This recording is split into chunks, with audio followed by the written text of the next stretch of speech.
Sir, তো sir এই প্রোগ্রামে আমি এসেছিলাম শুধুমাত্র ওয়েট কমাতে, কারণ আমার ওয়েট বেড়ে 100 কেজি হয়ে গেছিল। কিন্তু ওয়েট বাড়ার পিছনে যেটা মেন সব থেকে বড় সমস্যা ছিল আমার চোখ। আমি 2009 অন্ধ হয়ে যাই। তো আমার চোখের দৃষ্টি বাঁচাবার জন্য আমাকে স্টেরয়েড দেওয়া হয়। স্টেরয়েড দিয়ে চোখের দৃষ্টিটা ফিরে আসে 15 দিনের জন্য। আবার 15 দিনের মাথায় আমি আবার অন্ধ হয়ে যাই। একই চোখে বারবার আমি দুবার অন্ধ হই। তো দুবারে আমাকে স্টেরয়েড দেওয়া হয়। তার ফলে স্যার আমার বডি ওয়েট গেইন হতে থাকে। আমার হার্ট, লিভার এগুলো আস্তে আস্তে মানে তার যে ফাস্ট কাজ করার ক্ষমতা আমি পারতাম না। আমার সুগার লেভেল বেড়ে যায়, প্রেশার লেভেল বেড়ে যায়, ঘুম হতো না, তার জন্য আমাকে ঘুমের মেডিসিন নিতে হতো।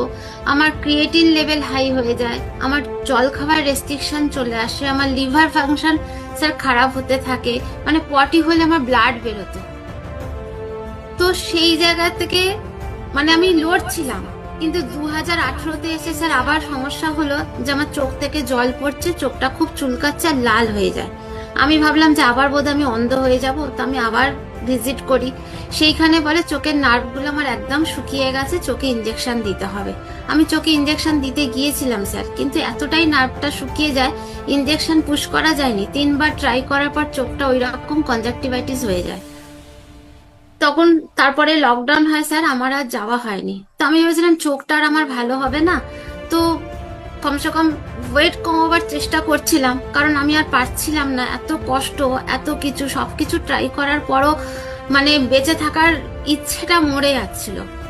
তো থ্যাংক ইউ, এই প্রোগ্রামটা পাই। শুধুমাত্র ভেবেছিলাম যে ওয়েট কমালে ভালো থাকবো, আমার ওষুধ বন্ধ হওয়ার দরকার নেই, আমার চোখ ভালো হওয়ার দরকার নেই। এগুলো আমার ডিসক্লেমার রেজাল্ট।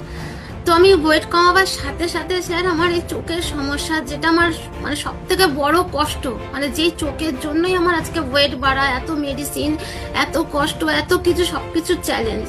তো সেইখান থেকে স্যার বেরিয়ে আসি।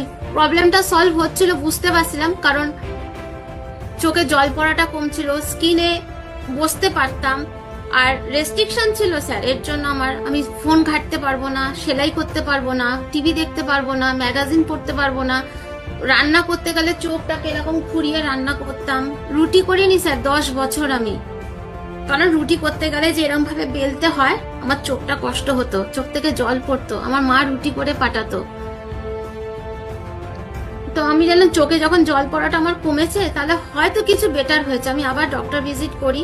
সেইখানে যখন আমি যাই, বলছে আপনার চোখে তো ইঞ্জেকশন লেখা হয়েছিল, ইঞ্জেকশন তো দেওয়া হয়নি। আমি বললাম না। তো বলছে ঠিক আছে, সব টেস্ট করব। টেস্ট করে স্যার দেখছে যেটা তো মিরাক্কেল রেজাল্ট, আপনার চোখের নার্ভ একদম সতেজ। মানে এটা কি করে সম্ভব?